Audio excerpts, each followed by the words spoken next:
So there's some stuff that when you learn it, it just really unlocks a lot of things on guitar. And one of the things is like seeing different types of chords right next to each other. So I consider this kind of essential info. This is gonna go D. I'll just play it and then I'll explain what's happening.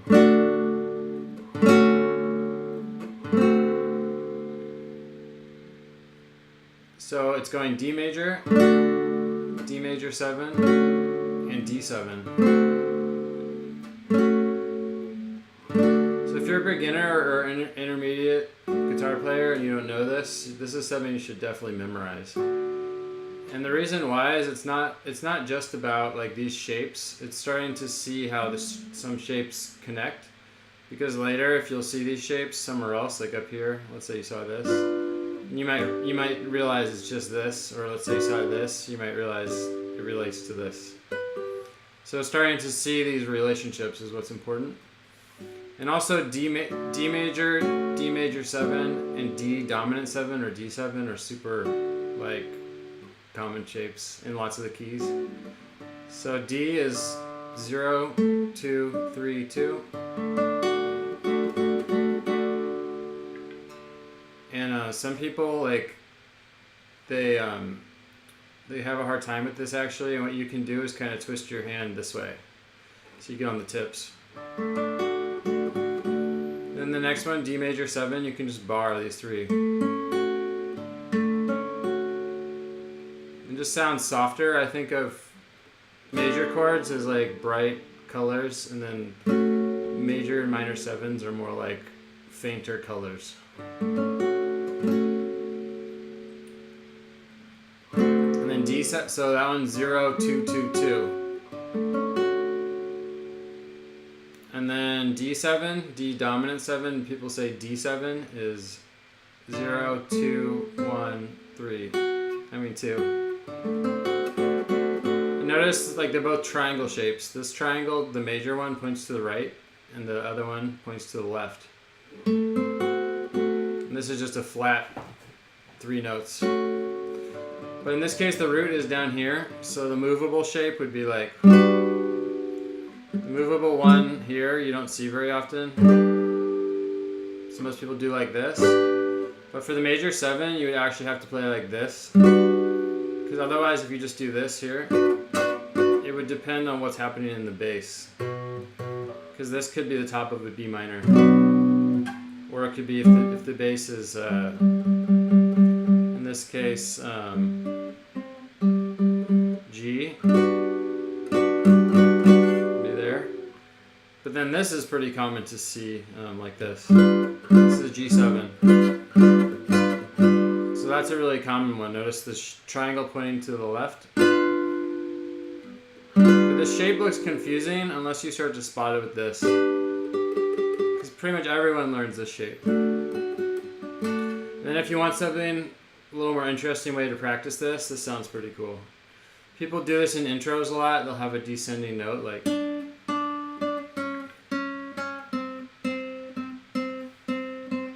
And the way that you can do it is listen to this. And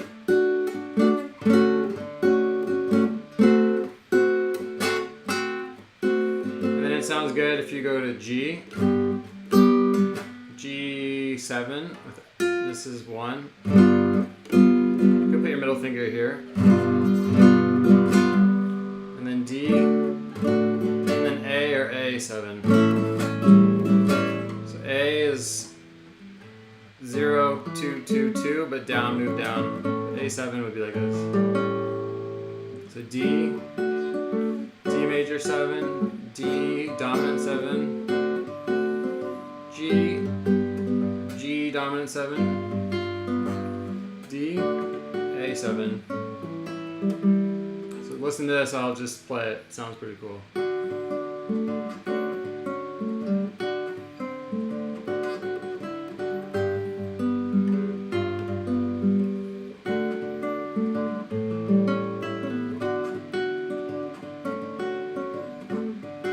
I like doing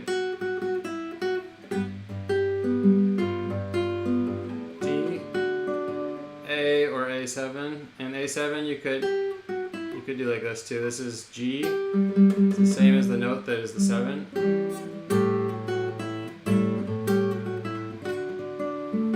So that's the what I wanted to show. It's just learning to do this and knowing this is D, D major 7, D7 is super useful. But really what's more important is starting to spot these 3 shapes in connection.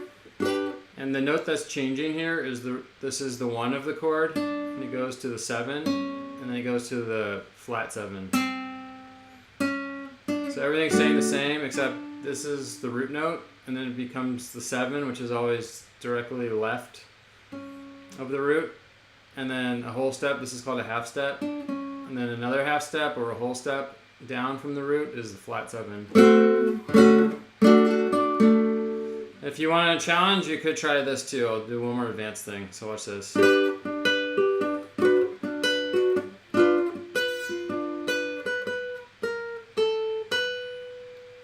Yeah, we'll do it there, and then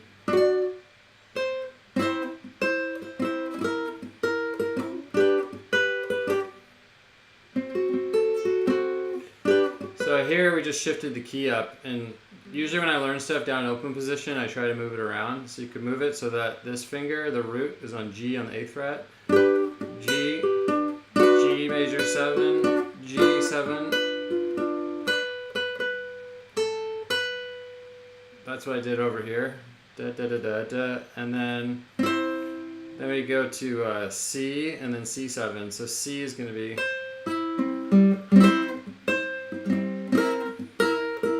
back to G, and then D7 here would be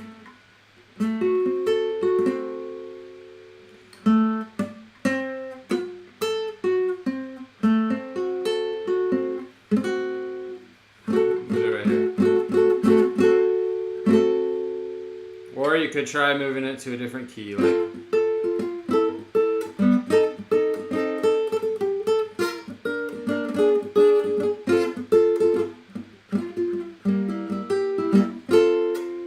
sometimes, like, you could also, as you move it around, you may decide you want a different shape. In this case, I might just do this shape. So taking this, moving it up to here, and then just making this simpler, like, it's closer. Listen to this. Now it's in the key of F because I moved it to 6.